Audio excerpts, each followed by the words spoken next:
नागपुर के महल इलाके में जिस प्रकार से तनाव की स्थिति निर्माण हुई, ये बहुत ही निंदनीय है। जिस प्रकार से कुछ लोगों ने पत्थरबाजी की है, पुलिस पर भी पत्थर फेंके हैं, ये बिल्कुल गलत है। मैं स्वयं इन सारी घटनाओं पर नजर रखकर हूं। मैंने पुलिस कमिश्नर को ये कहा है कि कानून व्यवस्था बनाने के लिए जो भी कड़े से कड़े कदम उठाने की आवश्यकता हो वो उठाए जाए और शांति को बनाया जाए। अगर कोई दंगा करता है, कोई पुलिस पर पत्थर फेंकता है, कोई समाज में तनाव निर्माण करता है, तो ऐसे सभी लोगों के ऊपर कड़ी से कड़ी कार्रवाई की जाए। और मैं सभी को अपील करता हूं कि नागपुर एक बहुत ही शांति प्रिय इस प्रकार की नगरी है, यहाँ की शांति भंग न हो, इस प्रकार से सभी लोगों ने व्यवहार और बर्ताव करना चाहिए। और कोई भी अगर इस प्रकार से तनाव निर्माण करने का प्रयास करेगा तो उसके ऊपर बहुत कड़ी कार्रवाई की जाएगी। नागपूरमध्ये काही अफवा पसरवल्यामुळे धार्मिक तणाव निर्माण होण्याची स्थिती निर्माण झाली आहे। या सर्व परिस्थितीमध्ये नागपूरने नेहमी शांततेचा इतिहास हे नागपूरची विशेषता राहिलेली आहे। माझी सर्व बांधवांना विनंती आहे की त्यांनी कुठल्याही प्रकारच्या अफवांवर विश्वास ठेवू नये, शांतता प्रस्थापित करावी आणि कोणीही रस्त्यावर येऊ नये। सगळ्यांनी कायदा आणि व्यवस्थेला सहकार्य करावं आणि सलोख्याचं आणि सौहार्दाचं वातावरण ठेवण्याची नागपूरची जी परंपरा आहे त्या परंपरेनुरूप आपला व्यवहार करावा। ज्या ज्या लोकांनी चुका केल्या असतील किंवा ज्यांनी गैरकायदेशीर कृत्य केले असतील त्यांच्यावर सरकार कारवाई करेल असा विश्वास मी आपल्या सगळ्यांना देतो। माननीय मुख्यमंत्र्यांनाही या संबंधातली सर्व माहिती मिळालेली आहे, त्यामुळे आपण कुठल्याही अफवांवर विश्वास न ठेवता आपण सगळ्यांनी सहकार्य करावं आणि प्रेमाचं सौहार्दाचं उत्तम वातावरण ठेवण्याकरता मदत करावी, पोलिसांना मदत करावी, असं माझी आपल्या सगळ्यांना नम्र विनंती है। देखिए, आज तो पहली प्रायोरिटी है कि समाज को शांत करना, अफवाहों से समाज को दूर रखना। वहां पर समाज जो अशांत हुआ है वो किस घटना के कारण हुआ है वो बाद में तपास में आएगा ही, लेकिन नागपुर की जनता को सबसे पहले अफवाह पर विश्वास ना करे, पुलिस प्रशासन को सहकार्य करे, सपोर्ट करे और पुलिस अपने सबको शांत रखने का प्रयास कर रही है। हम सबने भी आह्वान किया है, मैं भी हाथ जोड़ के विनती करता हूँ की सभी शांतता बना के रखे और नागपूर शहर की प्रतिष्ठा बना के रखे। याचे पडसाद राज्यातील इतर भागांमध्ये देखील होण्याची शक्यता आहे, तर त्या संदर्भात काही विशेष काळजी घेण्यात येईल का? कसं काय त्या संदर्भात? संभाजीनगर आणि इतर भागातही खूप मोठी आंदोलनं पाहायला मिळाली, मुंबईतही डोंबिवलीच्या आसपासच्या भागात करण्यात आली होती। मी महाराष्ट्राच्या जनतेलाही, महाराष्ट्राच्या सर्व नेत्यांना, आमच्या सर्व महाराष्ट्राच्या सर्व पक्षाच्या नेत्यांना, सर्व पक्षाचे नेते, भाजपाचे, काँग्रेसचे, सर्व पक्षाच्या नेत्यांना आवाहन करतो की अशा परिस्थितीमध्ये आपण समाजाला शांत ठेवलं पाहिजे, समाजामध्ये कोणत्याही घटना होणार नाही याची काळजी घेतली पाहिजे आणि समाजाला सर्व पक्षाच्या लोकांनी समजावलं पाहिजे। हे समाजकंटक अशा घटना घडतात आणि समाज त्या ठिकाणी अशांत होतो।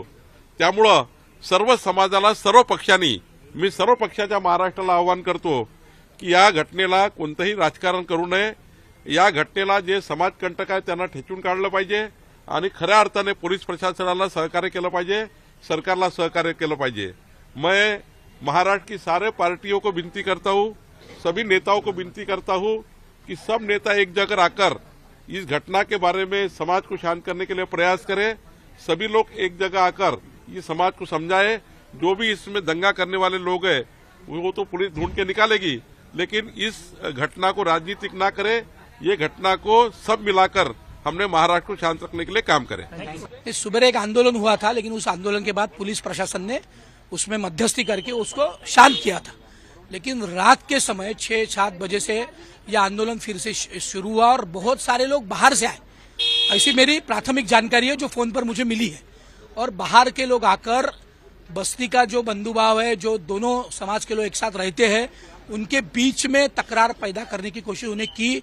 बहुत सारी गाड़ियां जलाई, राम मंदिर गली होंगी, जुना इस्लाम कॉलेज का परिसर होगा, भालदारपुरा होगा, बुद्धूखा मीनारा होगा, गौरीपुरा होगा, चित्रा टॉकीज का परिसर होगा।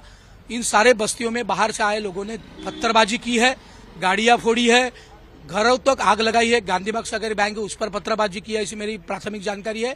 और ये सारा बाहर से लोग लाकर, एक समाज के लोग बाहर से आए, उन्होंने प्लानिंग करके सारा किया है, ऐसा मुझे प्राथमिक अंदाज नागपुर से मिला है। अभी रात के फ्लाइट से या सुबह के फ्लाइट से मैं नागपुर जा रहा हूँ, लेकिन माननीय देवेंद्र जी से, माननीय गृहमंत्री जी, हमारे लाडले मुख्यमंत्री से बात हुई है। वो खुद इस परिस्थिति पर बात कर रहे हैं, सीपी साहब से, डीसीपी, सारे वहाँ के जो प्रमुख अधिकारी उनसे, राज्य मंत्री माननीय पंकज भोयर जी वो भी बात कर रहे हैं। लेकिन स्थिति गंभीर है और ये सारा महल परिसर के बाहर के लोगों ने आकर ये सारा आगजनी की घटनाएं की है।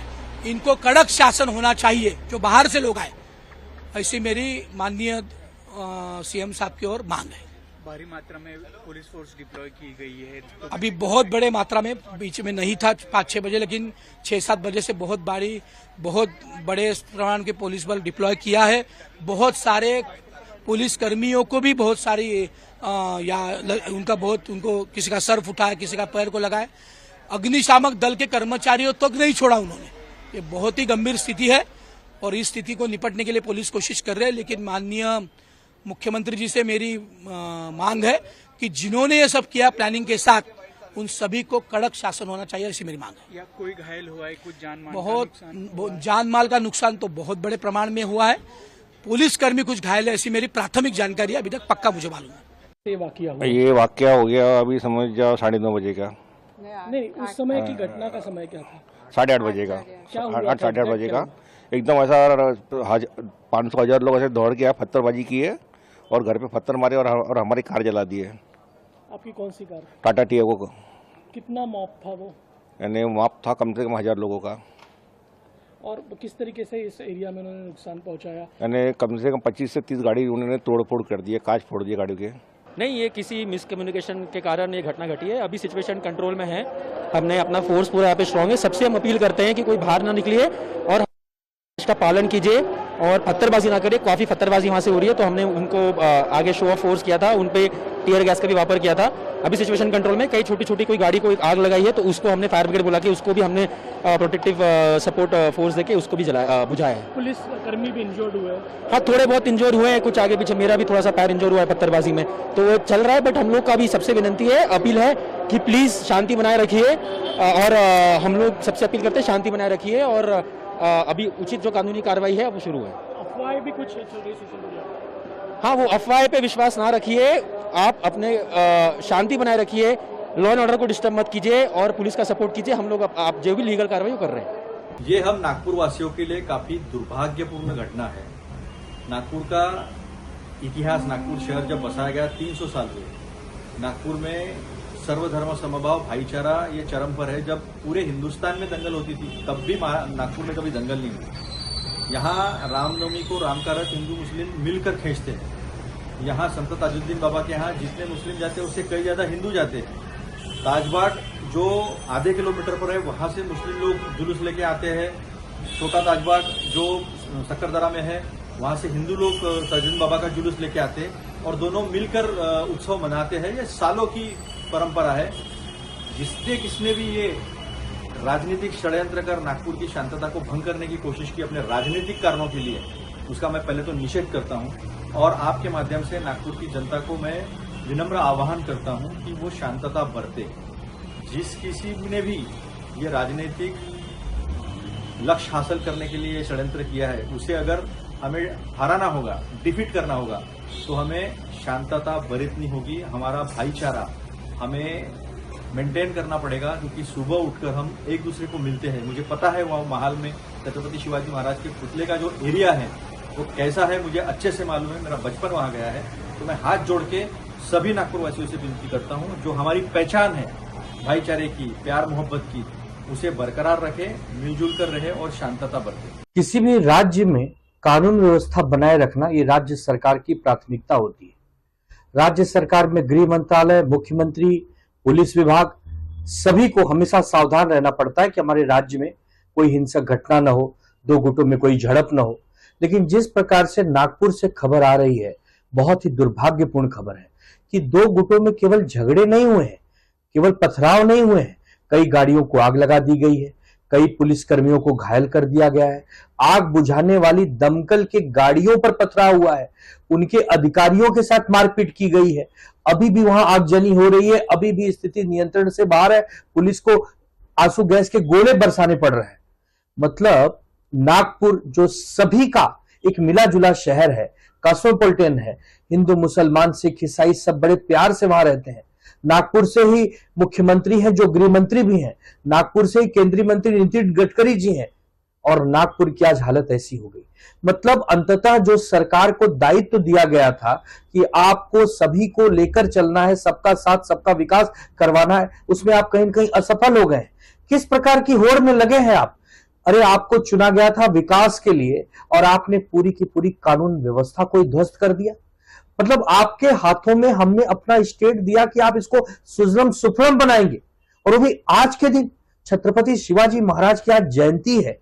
आज तो चारों तरफ पुलिस का बंदोबस्त होता है, चारों तरफ एकदम हम लोग सतर्क रहते हैं, सावधान रहते हैं, तब ये हमले कैसे हो रहे हैं? वो कौन लोग हैं? उन्हें चिन्हित करके पकड़ना चाहिए, दोषियों पर कड़ी से कड़ी सजा देनी चाहिए, उनको जेलों में ठूंसना चाहिए। इसकी व्यापक स्तर पर बहुत बड़े जांच की आवश्यकता है। इस पूरे देश में आज महाराष्ट्र की जो छवि बनते जा रही है ना, ये जंगल राज की तरफ बढ़ता जा रहा है। जंगल राज से इसको वापस सुजलम सुफलम की तरफ लाना होगा।